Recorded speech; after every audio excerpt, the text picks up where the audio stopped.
I was chatting with a friend who's been trying to decide whether to finally upgrade from his old recorder to something that feels more like a real instrument. But he's nervous about spending a few $100 on a digital wind that might end up gathering dust.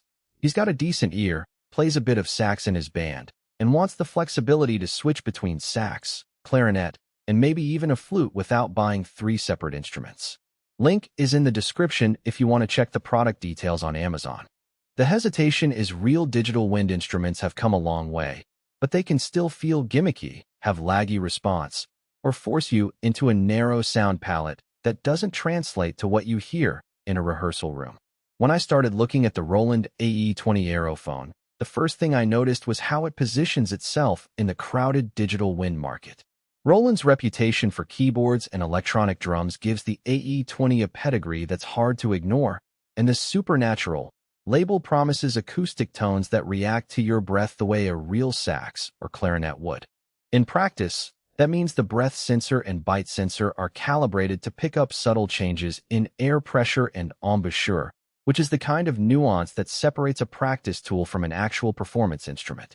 For anyone who has struggled with the plastic feel of entry-level digital wind models, the AE20's low-latency sensors feel surprisingly immediate.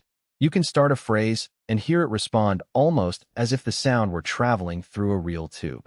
One of the biggest practical questions is how the instrument fits into everyday life, especially if you're juggling gigs, rehearsals, and home practice. The AE20 is compact enough to slip onto a standard music stand or into a gig bag, and the fingerboard layout mirrors traditional sax and clarinet keywork, so you don't have to relearn hand positions. The real kicker is the ability to switch between 4 whole families of instruments: sax, clarinet, flute, and recorder by simply flipping a selector switch and adjusting the mouthpiece angle. I tried it in a small rehearsal space where I needed to double on clarinet for a piece and then jump to a soprano sax line within the same set. The transition was smooth. The instrument remembered the last settings for each voice, so I didn't have to dive into menus each time. That kind of workflow speed is where the value really shines for multi-instrumentalists or teachers who want to demonstrate different timbres without hauling a rack of hardware. If you're a beginner looking for a solid first wind instrument, the AE20 offers a safety net. The over 250 sounds include both acoustic recreations and modern electronic patches, so a novice can experiment with jazz sax tones one day and synth lead textures the next. The built-in Bluetooth connectivity lets you pair the Aerophone with a tablet or phone, run a backing track, or use Roland's companion apps to record and edit your performance on the fly. That means you can practice with a metronome, loop sections, or even layer multiple tracks without ever leaving the instrument's interface. For a hobbyist who enjoys composing on the go, the ability to capture a full arrangement directly from the wind controller is a serious time saver. However, the AE20 isn't the perfect fit for every scenario. If you're a professional saxophonist who lives for the tactile feedback of a real brass body, the digital mouthpiece still feels a bit detached compared to an actual instrument's resonance.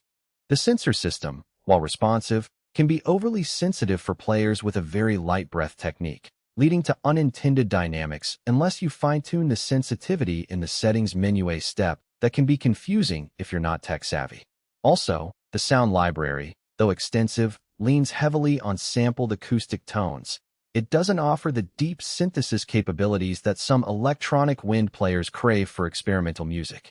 If your main goal is to produce cutting-edge synth textures rather than authentic woodwind sounds, you might find the AE20's palette a bit limiting. Another hidden trade-off shows up when you think about power and gig logistics. The Aerophone runs on an internal rechargeable battery that lasts roughly 4 to 5 hours of continuous play, which is fine for a typical practice session, but could be a concern for longer gigs or rehearsals without easy access to a power outlet. You can plug it into a standard AC adapter, but that adds an extra cable and a bit of clutter on stage. For musicians who travel light and rely on battery power alone, it's worth planning a spare battery or an external power bank to avoid a mid-set surprise. So who should walk away with an AE20, and who should keep looking? If you're a student, a part-time gigging musician, or a music teacher who wants an all-in-one wind controller that can cover multiple instruments without breaking the bank, the AE20 is a compelling option. Its quick instrument swapping, realistic breath response, and integrated Bluetooth make it a versatile practice and performance tool that can adapt to a variety of musical contexts. On the other hand, if